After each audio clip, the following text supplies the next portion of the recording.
त्यांच्या निवासस्थानी जाऊन थांबले. दुपारी काहीतरी नवरा आणि बायकोचं भांडण झालं असेल. कौशल्या का कैकई बरोबर भांडण झालं. संध्याकाळी आणि बोलून घेतलं पोराला. रामाला सांगितलं उद्या तू 14 वर्ष वनवासाला जायचं. प्रभू श्रीराम म्हणले जशी तुमची इच्छा. ते म्हणले का वडिलांना मोठा पोरगा मी आहे, तुम्ही माझा का अधिकार हिसकावून घेताय? तुमचं नाहीचं काय झालं असं मला काय करायचंय? ती माझी सावत्र आहे, माझ्याविषयी तिला प्रेम असणार आहे का? आज काय विचारलं का? नाही विचारलं. दुसऱ्या दिवशी राज्य मिळणार होतं. जवळच्या आसपासचे पंच वगैरे बोलून म्हणले का वडिलांचं डोकं फिरलंय, आईची भांडणं झाली असतील, आईला शब्द दिला, आईला वचन दिलं, माझा काय संबंध आहे? माझं भविष्य कशाला खराब करायचं? आई बरोबर काय बोलले का, वडिलांबरोबर काय बोलले का? दुसऱ्या दिवशी साधी कपडे घातले आणि जायला निघाले. आता सीता एका राजाची मुलगी, राजपुत्री, प्रचंड ऐश्वर्य, प्रचंड श्रीमंती, सुख शांती समाधान सगळं. त्या बिचारी तर म्हणायला पाहिजे होतं मी काही तुमच्या बरोबर येत नाही, वडिलाचं तुमचं झाले तेवढं मिटवा तोवर मी माझ्या वडिलांना जाऊन थांबते. आज काय ठरवलं का त्या बिचारीने? नाही ठरवलं. ती बिचारी म्हणली की मी तुमच्या बरोबर येणार आहे. प्रभू श्रीराम म्हणले मला वडिलांनी एकट्याच जायला सांगितलं, तुमच्या याचं काय तुझा याचं काय संबंध नाही. आणि तिथे गेलं उपाशी राहायला लागेल, काट्यावर झोपायला लागेल, राक्षस, घनदाट झाडी, जंगल. आपण किती दिवस कुठल्या हालत राहणार आहे? तिथे काय राजवाडा किंवा घर नसणार आहे. पण त्या बिचारीनं सगळं सोडून त्यांच्याबरोबर यायचं ठरवलं का नाही? तुम्ही तुमच्या पती बरोबर जाणार असेल?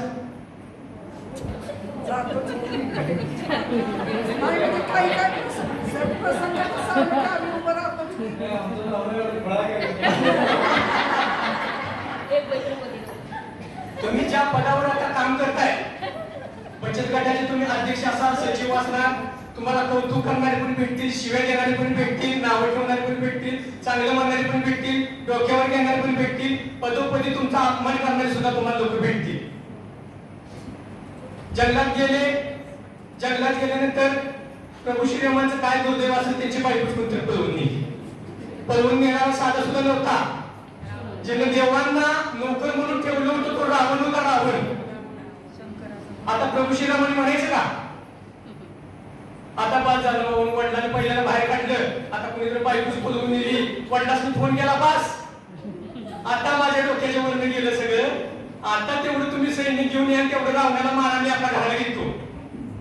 सासऱ्याला फोन केला, तुमची पण पोरगी येते, मला काय माहित नाही, मेवण्याला फोन केला, तुमचं सैनिक घेऊन या, तलवारी घेऊन या, बंदुका घेऊन या, आणि तेवढा काय असेल विषय मिटवा, मी एकटा लढू शकतोय का? तो त्याने विचार केला नाही. बरीच लोक त्याला भेटायला आली, चला आपण युद्ध करायला जाऊ, त्याला मारून नाही, पण ती माझी गेल्या, मी ठरवणार काय करायचं.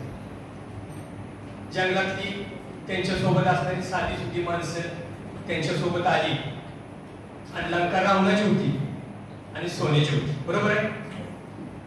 लंका प्रभू श्रीरामांची जिंकली. तुम्हाला ज्या पदावर तुम्ही काम करताय ते पद तुम्ही जिंकले. आता माझा तुम्हाला प्रश्न आहे, प्रभू श्रीरामांनी त्या सोन्याच्या लंकेतच राहिले का ती लंका सोडून दिली?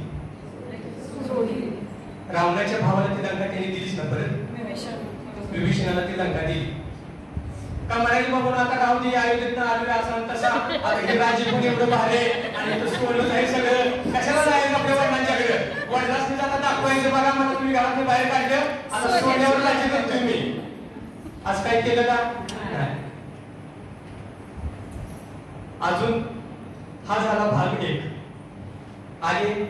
अयोध्येत आल्यानंतर तुम्ही माझ्या माता भगिनीच आहे म्हणून सांगतो तुम्हाला, जनता लय वाईट असते, लय वाईट.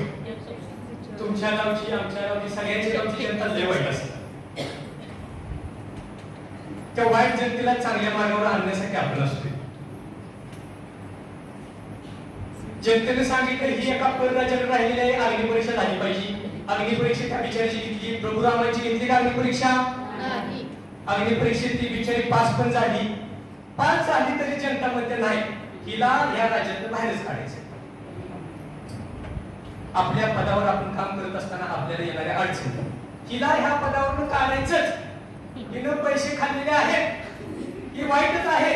हिनं पैसे काढलेलेच आहेत, हिनं घर खर्चाला पैसे वापरलेलेच आहेत, असं म्हणणारी प्रचंड लोक तुम्हाला भेटणार, पावले भेटणार. तुम्ही मग तुमच्या पदाचा राजीनामा द्यायचा का? जे आरोप करते तिला मारायचं नाही, जाऊन चप्पल घेऊन मारायला लागेल त्यांच्या. आरोप खोटे का? प्रभू श्रीरामांनी सांगितलं, चला मी जनतेचा राजा आहे, देवांचा राजा, देव चक्रवर्ती सम्राट. सीतेला सोडून दिलं जंगलात.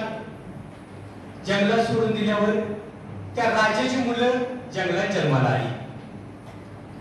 काही दिवसांना जनतेला त्यांची चूक कळाली. जनतेला वाटलं बाबा हेच बचत गटाचे अध्यक्ष चांगले, बचत गटाचे सचिव हेच चांगले. सीतेची माफी मागायची जनतेने ठरवलं.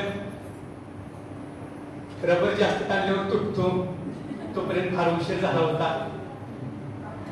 तुम्हा सर्वांना तुमच्या येणाऱ्या काळासाठी फार उशीर व्हायच्या अगोदर शुभेच्छा देतो आणि थांबतो. जय हिंद.